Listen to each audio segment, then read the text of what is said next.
So it finally feels like summer and you think it's time to purchase a fan.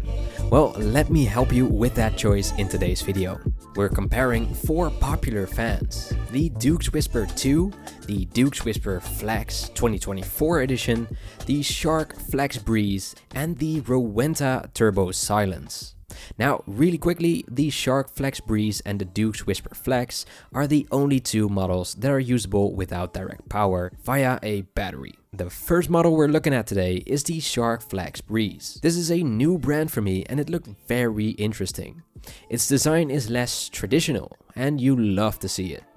In the box we'll find the remote, the huge power brick and cable, the manual, and the necessary tools and screws. You will also find a box for the mist attachment, but more on that later. Finally, the fan itself in multiple pieces. The installation is really easy though. You attach the pole to the base and insert this bolt. Once that's in place, you can just click on the top part. There's a lot of stickers on this one to tell you everything you need to know, for if reading a manual isn't really your thing. Now, there is a lot of unique features here, one of which is the fact that you can so easily make it a tabletop fan too, instead of the standing fan. This button here at the back is easily pushed in to release it, and you can then just pull it out, set up the tripod attached to the fan head and use it that way too. You can even charge it in that way, because it has a socket at the bottom there as well. The fan itself has 3 physical buttons on the top of the fan. The left button is the fan speed button. Press it to change the speeds from 1 to 5. The middle button is the power button. And finally the oscillation setting, which are either 45, 90 or 180 degrees. Indicated with either 1 circle, 3 circles or 5 circles on the display. Similar to other fans, they also have this breeze mode, which is named differently on various products, but it's basically mimicking nature where there's differences in wind speeds. You can activate this by pressing and holding the wind speed up button for 3 seconds to activate the strong breeze mode, or pressing and holding the wind speed down for 3 seconds to activate the gentle breeze mode, which is a unique take on this.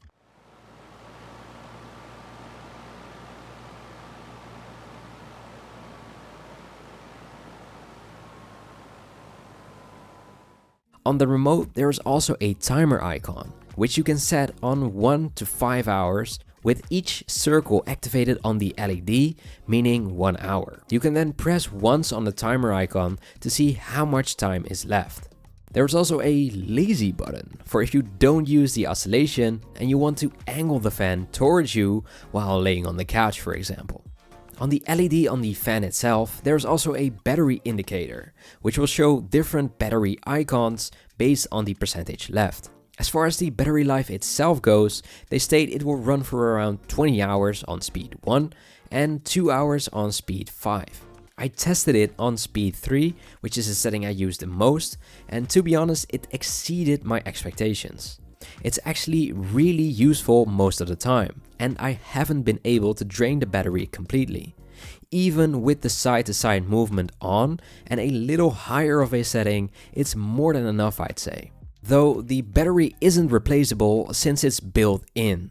Oh, and one feature I absolutely love is the fact that it has a big grip on the back, which makes it very easy to carry around. On the back you also have a spot to magnetically attach the remote, which is an awesome way of storing the remote if you don't use it, because if you do use it, there's really no point. One thing I particularly like is that the receiver of the remote is built in the fan head.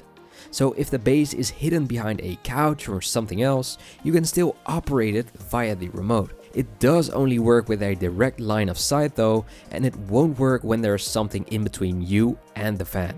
As far as the design goes, it has a matte white and a glossy white design with aluminium looking details. They are most likely just sprayed on plastics as well though, and not really aluminium.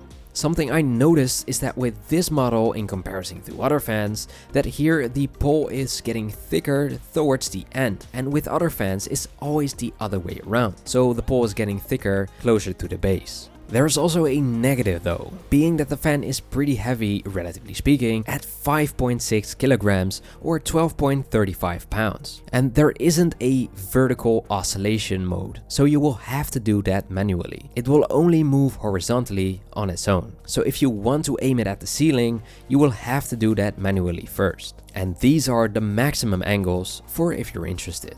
Now, this fan also has the mist attachment, which you can put on the front of the fan to use outdoors. You can then connect water and enjoy a breeze with a little water mist as well. Unfortunately, I wasn't able to test this. Moving on to the Duux Whisper 2. I've seen this product multiple times over the years and they really stepped up their game. The build quality is something they really changed for the better here. In the box we'll find the manual, the remote, the necessary installation parts, and of course the fan itself. Keep in mind that the hex tool is hidden inside the base. I did search way too long for that one. Installation takes a little more time since the head isn't ready to go, but luckily it isn't all that hard. So just follow the manual and you're done within 5 minutes. This new Model 2 comes in two colors, white and gray. And new with this model is that the colors are now matte instead of glossy, which does give it a more premium-ish feel. On the front panel, you can see that the white is matched with a very subtle gray. And on the gray model, it has such a contrast on there as well, so it may look like one color, but it's actually a very subtle mix. Something else which I noticed right away was the build quality.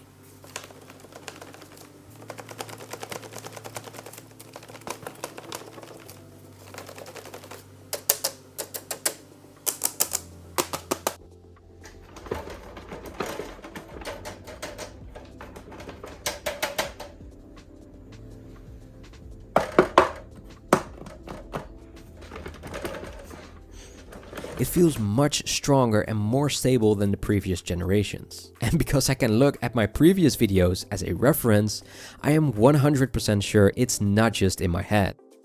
To adjust the height on the Duux Whisper 2, you can press a button at the back and you will be able to increase or decrease the total height, which is also done much smoother than on the first models. I remember back in the day it was very difficult actually, and it would pop out at a great speed because it was spring loaded. Here it's so much more in line with a premium build product, and I couldn't be happier that they've actually listened to this feedback. They even replaced the remote accessory with a magnetic spot on the handle at the back, which works perfect and has strong magnets. The remote will also be in line with the color fan you bought, so no black remote on the white fan. Sadly though, as far as functionality goes, it's still only usable with a direct line towards the fan itself. So if your couch is a little bigger and the fan is behind that part of the couch, you cannot control it with the remote. You need to actually see the base to control it. Talking about the controls on the base, they've gotten massive upgrades as well. Where before you could feel every step when rotating it, here it's stepless in its design, which feels much more premium in comparison to the older models. It's also a lot less shaky and feels sturdier and well made. There's also a difference when you turn on the night mode, because now it turns off all sounds, dims the display on the base and turns off the display after a few seconds to make your room completely dark instead of the annoying white LEDs like on some other models. From either the remote or the controls on the base, you can now select one of three modes: natural wind, regular wind, and the night mode we just went over. The night mode doesn't change the wind speed or sound produced though, so it's basically the natural wind or normal wind, with the natural wind being the same thing as the breeze mode on the Shark fan, mimicking nature's winds, which constantly change in strength. Once again, there's 26 wind speeds on this one, which to me still feels a little unnecessary, as you don't really feel the difference from setting 1 to 2 for example, but for those that really want the perfect breeze, this could be the model for you. There's also a timer, which you can set from 12 to 1 hour, for if you want to leave it on while you're away for example. On this fan, there's also the option to have oscillation both vertically and horizontally, and especially if you have both on, it really blows wind in every direction. Then there is also the Duux Whisper Flex, which is basically the bigger brother, As in, it will still have all the features from the regular Whisper 2, but adds features to make it worthwhile. Firstly, it makes the installation process a little easier, since the pole is now easily clicked into the base, and after the fan head is assembled, you can just click that into the pole too. The pole is therefore straight and not thicker towards the base, as with the Whisper 2, because that one has adjustable height. Here, it's done in the same way I showed earlier with the Shark FlexBreeze, as in you can just click out the fan head, and instead of the middle pole being attached to the base, you can attach the fan head to it directly, which will then make it a tabletop fan instead of a standing one. Along with the usual stuff, you will also find a fancier remote, the charge dock, and of course the battery. Now, previously, the battery and charging dock were not that well designed. I remember the battery falling out while putting it in and not really giving that feedback you want from a battery, where you know it's securely in there. And the charging dock was a hit or miss. You would even have to push on the top in order for it to start charging. But luckily, with the new versions, all of that is fixed too, and you love to see it. The battery isn't falling out any longer. It is secured in there, and the charging dock works perfectly fine every time you place the fan on top of the charger. No misses any longer. The wind speeds of this fan will be reduced to 15 from 26 when using only the battery, which is more than enough, I'd say. The manual, which is now partly digital to reduce waste, states it will have 12 hours of battery life without oscillation on fan speed 1, around 8 hours on fan speed 10, and around 6 hours on fan speed 15, which is very good. It will be half by having oscillation on though, but I think that's totally fair and decent usage. The remote looks a lot better, relatively speaking, to the ones from the Whisper 2, but they do pretty much the same thing. And one is not better than the other when talking about functionality. Even this one is unusable if you don't have a direct line of sight with the Duux base. And then finally, we have the Rowenta Turbo Silence, a modern take on the traditional looking fan.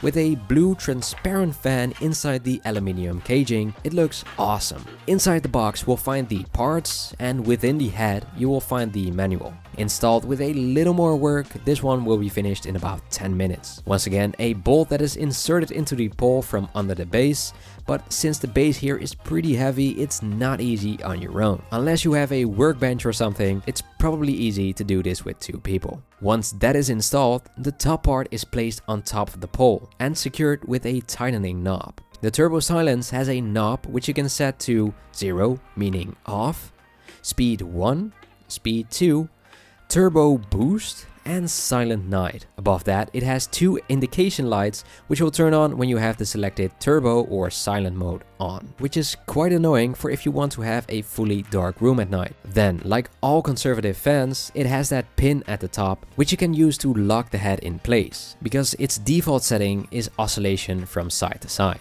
Only horizontally though. You can only set the vertical direction manually, which is pretty easy to do, but isn't stepless. Here you can clearly hear that it has predetermined angles. You can choose the height of this thing by turning this part here, but it's already the tallest model out of the ones here today on its lowest setting. So I doubt whether or not you'll need it. Nonetheless, it's nice to have the option. This is also the only model which uses aluminium, which feels premium and strong. So with all of that out of the way, let's get to testing. I have a anemometer here, which will show the speed of the wind passing through the turbines in kilometers per hour or meters per second. I will test it at 1 meter and 2 meters distance to get an accurate result in more situations. Now, not all fans here have 26 wind speeds like on the Duux. So to make it easier to measure, I will measure the wind speeds 5, 10, 15, 20 and 26 on the Duux. We'll also use the decibel meter to measure how much noise is produced while achieving these wind speeds. So the results are interesting. My takeaways from this graph is that the Duux Whisper 2 isn't only cheaper, relatively speaking, but it makes a little more noise and produces less wind than the more expensive Flex model. And I thought it was pretty much only the battery and some design improvements. But there's actually a really good reason to go for that model instead of the cheaper Duux Whisper 2 if you got the money. The Rowenta produces the most wind at lower speeds, but the other models catch up later on. you'll see that at 1 meter it wins until we get to setting 26 on the Duux and setting 5 on the Shark. There is no measurement for the Rowenta here because it only has 4 settings. But if you really need the extra power, either the more expensive Duux Flex or the Shark will do. I must add though that at these speeds, if we're talking 1 meter, it's not really comfortable.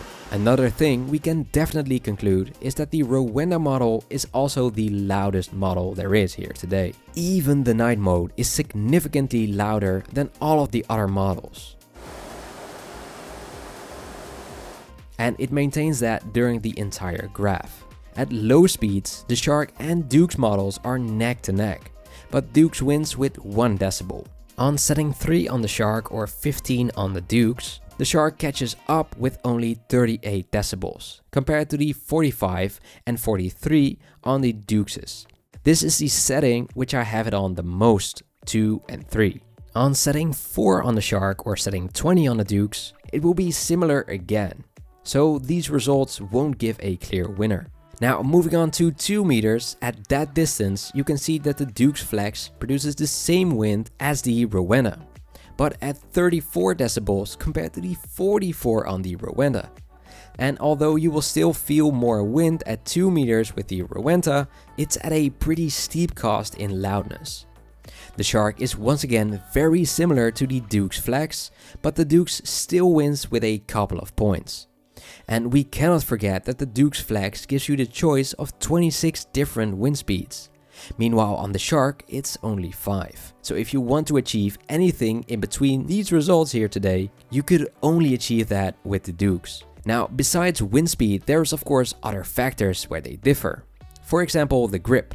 They all have a grip, but the Shark wins this round for sure. It's just so big and easy to grab it from. The grip on the Duux models is perfectly fine though, although a little smaller. But the only thing, that's also the spot where the remotes are. So that could be a step extra, whereas the Shark has that conveniently stored at the back. To be fair though, the Duux's grip is more stable, since it's not directly attached to the fan head, and therefore it won't tilt up or down while grabbing the grip, which is something that can be quite annoying while moving it. This is also something from which the Rowenta fan suffers. The Rowenta scores the lowest here. I don't know who is responsible for that grip, but he or she needs to get fired immediately. How do they even imagine this working? Your hands will be stuck in between the cage and the grip, guaranteed. It's just way too small and not handy at all. There's also the factor of weight, which in combination with grip defines the portability of these things. The Duux Whisper 2 is only 3.8 kilograms. The Whisper Flex is 5.7 kilograms, which is exactly the same as the Shark fan.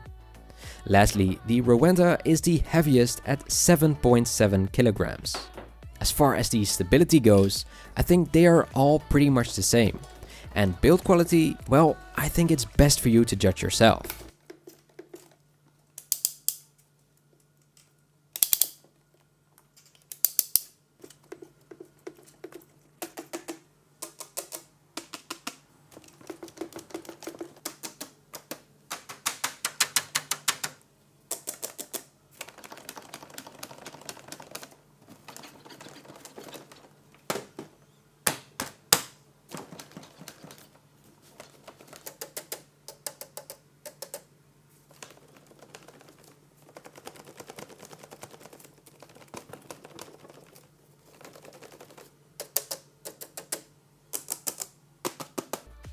There is also the aesthetic aspect regarding the power cable.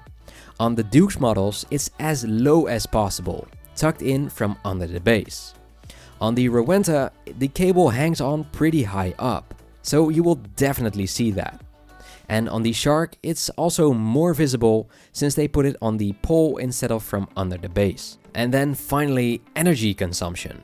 Since the fans all have different wind speeds, I tested the Duux on setting 15, which is basically setting 3 out of 5. I tested the Rowenta on setting 1, and the Shark fan I set on setting 3, all for exactly 1 hour. And these are the results. Here we can see another clear example of the Duux and Shark being neck to neck, even with usage.